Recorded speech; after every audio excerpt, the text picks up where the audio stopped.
Okay, the other day I posted my video of my top running shoe picks for 2024, which is a pretty easy video to make. Everybody wins, people love it, brands love it. It's very easy to spout positivity, give compliments to all of the good stuff that's happened this year, but today we're going to balance that out with some cold, hard criticism. It's not often you'll see it on the running shoe side of YouTube. Oftentimes you have to really read between the lines to work out if someone doesn't like a shoe. I pretty much think that a 6 out of 10 review pretty much means that they didn't like it, probably only wore it twice. But I'm going to make it pretty obvious today. I'm going to take you through a couple of shoes which I genuinely hated, a couple which I didn't get along with, couldn't end up wearing for much longer than 2 or 3 runs, and then I've got a couple which were just a bit of a disappointment compared to my expectations or what was promised of them by the kind of general hype around their release. I'm not going to butter things up. This is not going to be a compliment sandwich. I'm not going to chat about all the other great stuff that the brand's done. We're just going to chat about what I think they got wrong this time around.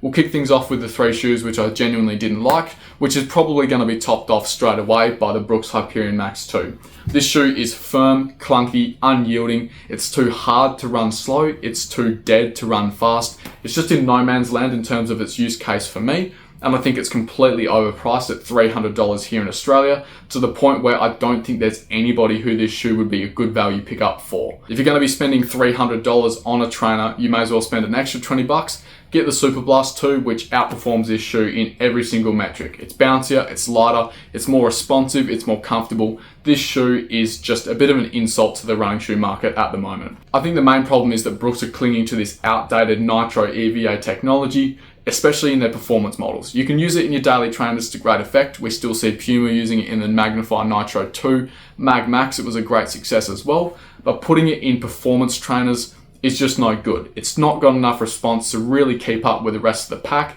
and to price it at $50 more than a Deviate Nitro 3, a Boston 12, $20 less than an Asics Super Blast, they're just kidding themselves. A quick moment of mercy would let me say that the upper on this shoe is very comfortable. Brooks do know what they're doing there. And I do think that if you're maybe a heavier runner and you can actually compress this foam, then you might get some joy out of this shoe. But for everybody else, you may as well buy a Boston 12, which is going to have a similar level of density response if you are a heavier runner, or just buy a Super Blast. 300 bucks for this is just no good. Second shoe that I really didn't enjoy this year was the Asics Jelly Nimus 26. Bit of a controversial pick because I know it has a pretty big cult following, but for me, I found the toe box to be far too narrow despite the stretchy mesh knit, and I found it to be quite heavy, clunky, firm, kind of dead underfoot. People told me that I needed to break it in, but I put 40 Ks into it, didn't feel like it was getting any better, and at 330 grams in my men's size 10.5, I just didn't really see why I'd wear it over the Nova Blast 4. Nova Blast has the same amount of stack underfoot. It's 60 grams lighter, which makes it much more appealing for every single run I can think of. I just don't really know why the Nimbus kind of exists alongside the Nova Blast and now the Glide Ride Max as well. Maybe I'm wrong, maybe I should have given it a bit more time, but for me, it was a bit of a clonker, which I just didn't really want to wear. Then we got my third pick, which was actually a release last year, but hasn't been updated, which was the Nike Invincible 3. That shoe was an absolute stinker. Again, extremely heavy, clunky, just really sapped the energy from my legs. I don't understand how ZoomX can be so different in all of its different applications, but in the Invincible 3, it kind of just felt like it was draining the energy from my legs rather than giving me that kind of propulsive feel which it did in the Invincible 1 and the 2. I think a lot of people are right in the fact that Nike are using different formulations in different trainers, because it really felt dreadful there, but it feels great in the Pegasus Plus for me, and it felt great in some of their other trainers this year as well. The knit upper as well, here in Australia, the only time I could wear it without getting sweaty feet was on the coldest day in winter, and I didn't want to wear it anyway because, yeah, it was just such a brick. Then moving on to a bit of a nicer section, we've got some shoes which I just didn't get along with. This is not really saying that the shoes are bad necessarily, more that they have a couple of features which just didn't really work for me, which is not really a big problem. I'm not the main consumer on the market. Not everything's going to work for me. But yeah, thought it's worth talking about either way. First one on that list was the Saucony Endorphin Speed 4, which has a very narrow toe box, especially on the lateral edge of the toe box. I'll show you on the Pacer B2. It kind of swoops in real tight along the outside edge, which gave me extremely numb feet, which was a bit of a shame because I felt like the ride underfoot was good. It was bouncy, lightweight. The Endorphin Speed's always been a good shoe, but having such a narrow toe box, I think in 2024, a little bit of a problem. We're starting to see a lot of brands, including Nike, do much more rounded toe boxes, which is very, very good. More people can use them. You're not losing anything by opening up the toe box just that little bit more. But yeah, that one was a bit of a shocker for me. had to handball that one onto a mate. But otherwise, yeah, a pretty good shoe that I recommend to most people, provided that they don't have a wide foot. Then we move on to a group of shoes, unfortunately from New Balance. The Pacer V2, SC Elite V4, and the Rebel V4 all gave me horrific blisters on the back of my heel due to this very aggressively tapered heel counter. It just angles in a little bit too sharply, doesn't have enough protection to kind of compensate for that. And so when I picked up the Pace or wore the shoes for anything over 3 or 4 kilometers, most of the time it drew blood by the end of the run. Pacer V2 was the worst, took it out for a marathon workout, and I had blood through my socks within 2Ks of running.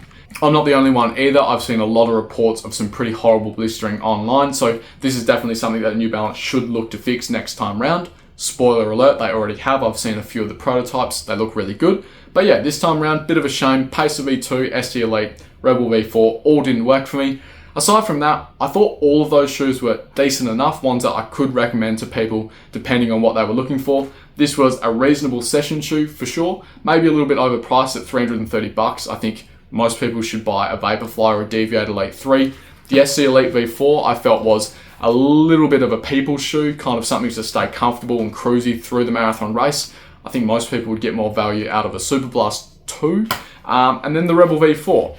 Not my cup of tea, I guess a little bit too soft and compressive. Kind of felt like I bottomed it out, but pretty easy recommendation as a kind of beginner's running shoe or for someone who wants something which is light and flexible. But other than that, yeah, bit of an angry heel counter. Hopefully we fix that and see that updated next time round. Then we got one more which didn't really work for me, which I can still kind of appreciate, which was the Asics Metaspeed Sky Paris. I fit squarely into the Sky Paris camp. I take longer strides, slower cadence of about 170, 175 steps per minute during my races. But when I got the shoe in hand, on foot, used it for about 18 Ks of hard running, it just did not work for me. Absolutely tore my calves up, left me in tatters after my session. And I've seen a lot of people have pretty similar experiences online who are expecting the Sky Paris to be the shoe which is meant to work for them. I think as much as I love the Metaspeed series from Asics, they have great technologies with great foams, weights, their use of plates, the uppers on those shoes are always really good. I do still find it very frustrating the kind of marketing that they've put out around them, making the shoes look pretty much identical, not putting out barely any information about them or who they'd be best suited to. Makes things pretty tricky to work out, especially when your kind of binary system of allocating those shoes to people doesn't end up working out. Most people, from what I've seen, have ended up preferring the Edge Paris over the Sky Paris. Whether they're a stride or a cadence runner is kind of irrelevant. Although the Edge Paris is a very successful shoe, it's ended up on a lot of people's top list for the year, I do think it needs to be held against Asics that a lot of people have ended up spending 330 bucks on a shoe which just doesn't work for them. I think Asics would do well to distinguish the two shoes a little bit more from each other, make them look different first off, but then also make it very clear why the shoes are different and what you can kind of expect if you're going to be trying out either of the shoes. There's just not any information out there which is going to help you make a really confident decision, and so I think a lot of people have ended up opting for other brands rather than risking buying the wrong shoe from Asics. So yeah, the Sky Paris, although it obviously works for some people,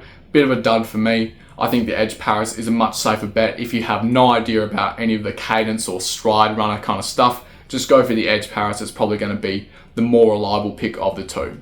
Then we'll go through a couple of shoes which I felt like were a little bit of a disappointment compared to my expectations, starting off with the On Cloud Monster 2. I felt like this shoe lost a lot of the magic or the appeal of the original Cloud Monster, which was kind of firm, grounded, had a nice direct rolling ride. Cloud Monster 2 became heavier, the upper got bloated out, became like a bin bag. You had to really cinch the laces up to get anywhere close to a good fit.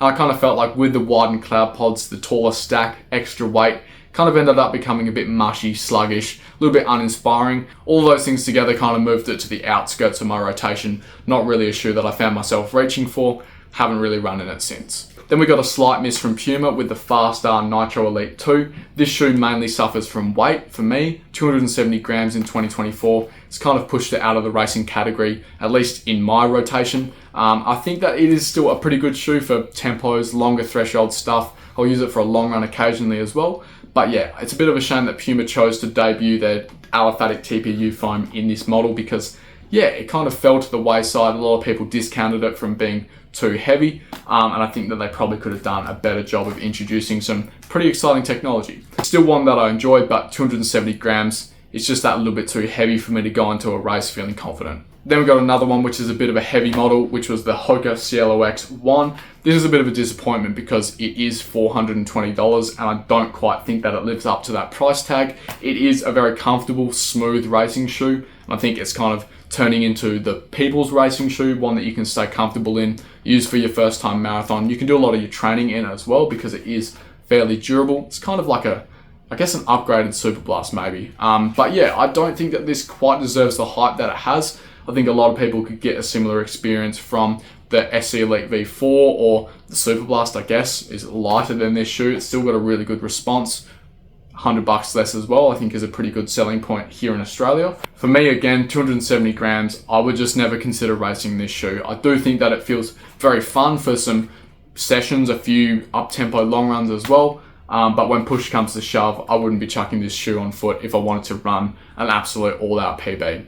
And then finally, rounding out this video with a shoe which I knew wouldn't live up to racing shoe expectations, we have the Under Armour Flow Velocity Elite 2, which I never would buy full price, and you shouldn't either. $300 is just, yeah, it's not good enough for what this shoe offers, but $180 for, again, tempo, threshold, long run shoe.